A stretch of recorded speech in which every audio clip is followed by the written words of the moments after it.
എടി ആ black colour കാറും ഉണ്ടോ? ആ കണ്ട്, കൊള്ളാം അല്ലേ? ആ അതെന്റെ കാറാ. ആണോ? എന്നാ വൈറ്റ് കാർ കണ്ടോ? അതെന്റെയാ. ഓ ആ വൈറ്റ് കാർ ഞാൻ നിനക്ക് കഴുകാൻ തന്നേല്ലേ, അത് നീ എടുത്ത് ഇവിടെ കൊണ്ടിട്ടോ. അപ്പൊ നീ എന്റെ ബ്ലാക്ക് കാർ ഇവിടെ കൊണ്ടിട്ടതോ? അത് തിരിച്ചു തരണം കേട്ടോ. എടി വേഗം തന്നെ എന്റെ വൈറ്റ് കാറേ വീട്ടിൽ കൊണ്ടിടണേ, എന്റെ ഹസ്ബൻഡിന്റെ കാറാ അത്. എന്നാ ബ്ലാക്ക് കാർ നീ വേഗം തന്നെ വീട്ടിൽ കൊണ്ടിടണേ, എന്റെ ഹസ്ബൻഡിന്റെ ഡാഡിയുടെ കാറാ അത്.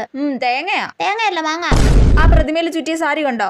ഏതാ, പച്ച സാരിയോ? ആ അതെന്റെ വെഡിങ് സാരിയാ. എന്നാ അപ്പുറമുള്ള റെഡ് സാരി കണ്ടോ? അതെന്റെയാ. ആണോ? നിനക്ക് വേണമെങ്കിൽ ഞാൻ വിലക്കുറവിൽ തരാം കേട്ടോ, എന്റെ ഷോപ്പാ അത്. ഓ വേണ്ടടി, ഇതേപോലെ ഒരു 3 ഷോപ്പ് എന്റെ ഡാഡി വെക്കുന്നുണ്ട്. ഓ എന്റെ ഡാഡി ആണെങ്കിൽ 5 ഷോപ്പ് വെക്കുന്നുണ്ടീ. എന്നാ എന്റെ ഡാഡി 10 ഷോപ്പ് വെക്കുന്നുണ്ടോ? അല്ല പിന്നെ. എന്നാ എന്റെ ഡാഡി 100 ഷോപ്പ് വെക്കുന്നുണ്ടോ? അല്ല പിന്നെ.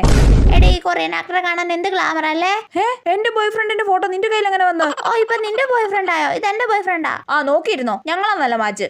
നീ നോക്കിയിരുന്നോ? ഞങ്ങളാ നല്ല മാച്ച്. ബസ് വരുന്നുണ്ട്, അതിൽ കയറിയില്ലെങ്കിൽ അതങ്ങ് വിട്ടുപോകും, പറഞ്ഞേക്കാം. നീ എന്റെ ബസ്സിൽ കയറണ്ട, വേറെ ബസ് കയറിക്കോ. എടി എന്റെ ടിക്കറ്റ് എടുക്കണേ, നിന്റെ ബസ് അല്ലേ അത്? ആ എന്റെ ബസ് ഇതല്ല, ഈ ബസ് നിന്റെയാ.